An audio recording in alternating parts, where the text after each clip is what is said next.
Hello crafty friends, welcome to the channel. Gloria Parra here today for Blvd, and for today's video I will be using the My Life 365 collection.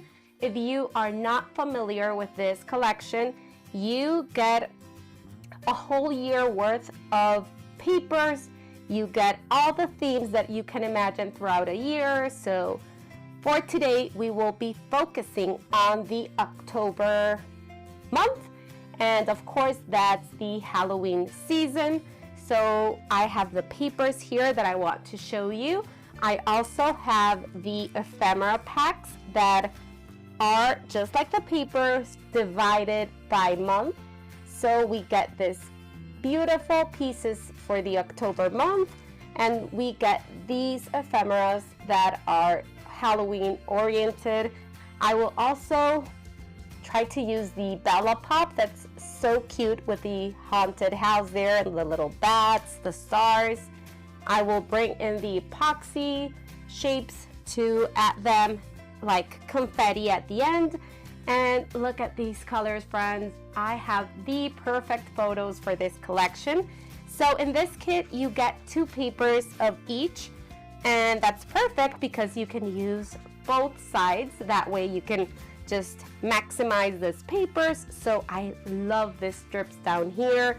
I think my layout will be very oriented in this borders here. I love the tags. You can fussy cut this little mansion, this truck here, the pumpkin truck, and of course the spooky. So we have tons of possibilities there. For the next paper, I love this like Halloween candy, perfect for your trick-or-treating photos. And the B side is this paper with the super cute witch and ghost and pumpkins. So yeah, you've got that. We've got that for papers, and I always love bringing in my Bella Besties when I'm using this collection. That way I can stretch this a bit and create a couple layouts, or just use these papers for my photo mat or for any other little detail. So I have these colors that would work perfectly with this papers. And let me bring in the photos that have me so excited. So for this layout, I will be using 2 3.5 square photos of my girls that are all dressed up in their Halloween costumes. This was last year's Halloween, and they love the Squishmallow like plushies. So that's what they were, like real Squishmallows walking around spooking their friends at school. So she's the youngest one is a little bat, and the oldest one was a spooky owl. And I love that they are in their character. She's making her hands like a little bat, and she's flying like an owl. So I want to document this story and this moment today with this awesome collection here. So let's start, friends. I've gone ahead and I've separated all the October pieces because these packs, friends, come like so full of beautiful die cuts. You get, look, 102 pieces, and they are really thick and big. So you're gonna love creating with them if you've never tried them. Here we get the words. So you've got great title possibilities, Halloween, trick or treat, and a bunch of smaller ones. And look how cute the icons are. We get the truck, the house, the trick or treat bag, and a couple other elements. Oh, I also forgot to mention that this collection has the chipboard, and I have a couple missing because I've created with it already, but I have a ghost here that would work great, and I have the little candy canes. So yeah, this will work. I also have, digging through my Bella stash, I found the acrylic word that says Halloween, so I will try to incorporate that, friends. So I don't have the idea quite perfect, but I really want to make this borders work on 2 of my corners. So I'm going to start cutting those apart, and seeing how we can put them to use and bring all the color, all the fun colors that are part of these border strips here. So let's start cutting them and we'll go from there. So friends, let me know in the comments if you own this collection, if you've created with it, if you are recreating this layout. I would love to know that. I hope this layout inspires you and that you grab this collection if it's in your stash and that you start creating and documenting your fun Halloween memories. So now that I have my borders cut, the idea is the following. So I will have my two corners here using those strips, and I want to bring in, since I need, you know, a bigger like triangle here and here, I'm gonna bring in this pattern paper that I love that has all the little candies, and I will cut a piece for this one. This is 5.5, and this top one is 3 inches. So I'm gonna cut a square and then slice it in the middle to get a triangle. And that way we can cover those two bigger corners that I can't cover with the border strips. Okay. So let's start with the 5.5. Let's bring that here. And we'll cut it there, just so I don't waste more paper, and 5.5 here. Oh, I think I got it right.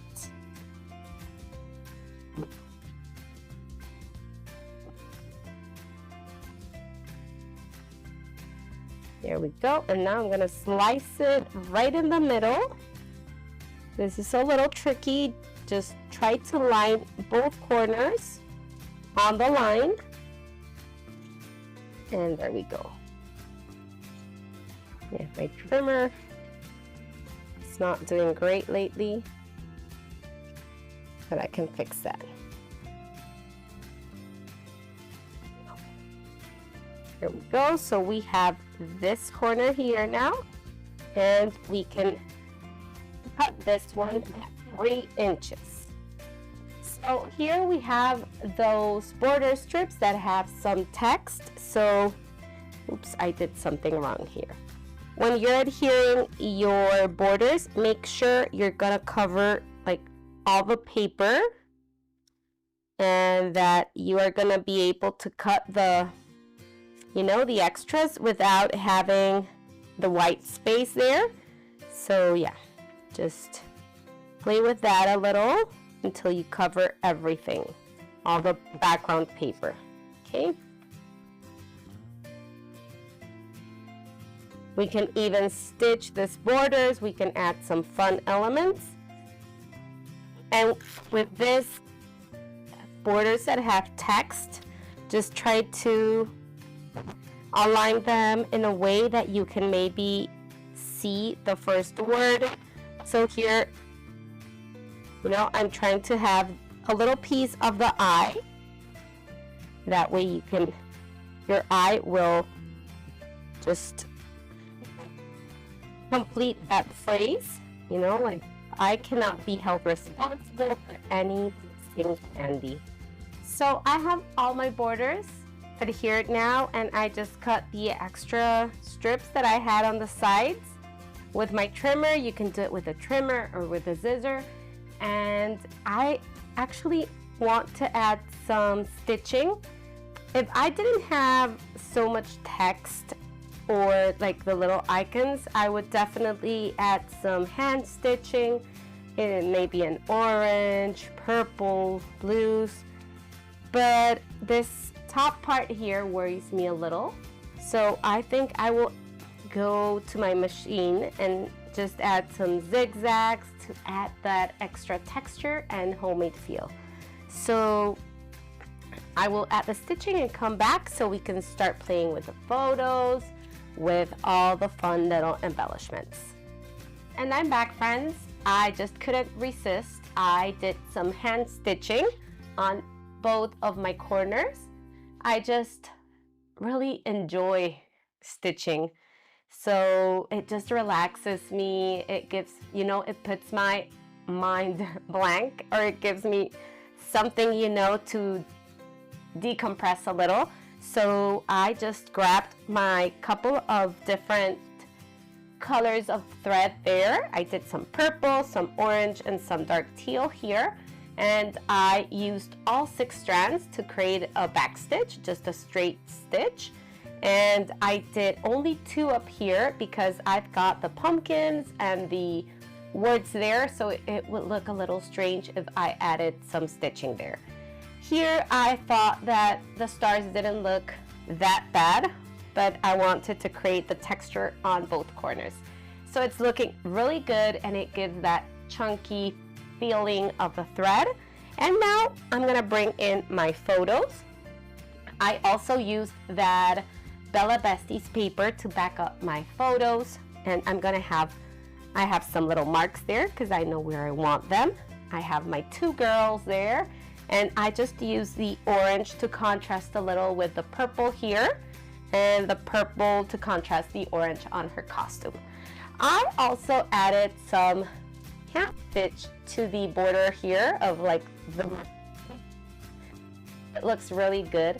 And another thing that would look awesome would be to stitch all around the house. So if that's something you would like to do, I think it's gonna look really good, but it would just take a lot of time to perfect everything, and I need to move on to another couple of projects that I have. So I love how good the stitches on the Haunted Mansion look, especially with the corners. It just creates like a visual triangle and ties all the design together with all the colors. Now I'm gonna work on my title, and I love how this Halloween trick or treat looks together. I was also wanting to use that acrylic word that it's broken in half, but it could totally work fine, but it really looks too dark. It seems like it gets lost in the layout. So I think this is gonna be a better option. It pops up better and just ties everything in a nicer way. So I will also be bringing in this beautiful chipboard piece that is a little ghost, and I want to put it up there. So let's start committing to things, and I will be adhering my photos with double-sided tape. And you can put your photos a little crooked, you know, you can put them like in a more playful style, but for some reason it is very hard for me to put my photos, you know, in another way that it's not straight. So yeah, I'm gonna keep them straight and bring in my T-square ruler to have everything as straight as possible. And what I also did, friends, is back up create like a little frame for my photos. So on this photo, I used a purple background paper just to have that contrast on my daughter's pumpkin photo. And I'm gonna use my foam adhesive to pop this up a little. Since I have that thread on the bottom corner, I need to level things up a little to have them on the same level. So I'm gonna use that 1mm foam adhesive that I love, just to have, you know, everything looking as flat as possible. And I'm gonna adhere that one with foam. Now I'm gonna bring in my Haunted Mansion and my title, and I will have to pop this up a lot. And for that, friends, I bring in my trusty foam adhesives in all the sizes and thickness that I have. So I love varying the widths of them. I use 1, 2, and 3 millimeter just to create the layers that I really love on my layouts. So I think my Haunted Mansion will have a 2 millimeter, and the Halloween title will have the 3 millimeter thickness, so it can be like level up and just as tall as possible. So let's bring in the 2 millimeter, and as you can see, I have some washi tape holding my thread on the back, and no one is gonna see that, right friends? Only you. So we can keep it a secret that behind looks very chaotic. So let's put that on the left, and we can peel the adhesive off so we can start adhering everything and moving on. You know, I'm in love with that Haunted Mansion, and I'm bringing in lots of bats, friends. We only get 1 bat on the ephemera pack, but I had a die that looked really similar, so I just grabbed some black cardstock and cut a few more bats to bring a bunch of them to my layout. So let's adhere the Haunted Mansion, and yeah, I'm trying to find the perfect spot there. And now let's bring in the title, and for that I'm gonna use the thicker one. You see, I put the number right on the back, and that's a 3 millimeter foam adhesive just to have it as popped up as possible. So now that I have my title and subtitle adhered, we can move on to our other embellishment cluster that will go right on the top, on the right top. And I'm gonna bring in this beautiful little ghost that reminds me so much of my girls. They are usually always wearing bows or scrunchies, and the little ghost has her bow there. So yeah, I'm gonna use her, of course. And I'm bringing in that Boo label, and it ties that black, it brings that black to the right cluster up there.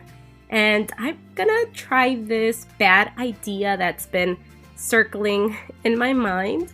I want the bats floating all around like my sky, coming from the Haunted Mansion and going up to the sky, you know? So yeah, I'm gonna try that option. I have another option in mind, but I really like the bad idea since my youngest one is dressed as a Jack-o'-bat, I believe it's called. So I think that would work great. So that's the bad idea there. I like it, I really like it, and think it looks so cute. But I'm gonna show you another option. In the ephemera pack, we have tons of stars, and they could work great as well if we want to try a different option. So that's what I usually do, friends. I don't adhere things until I am 100% sure.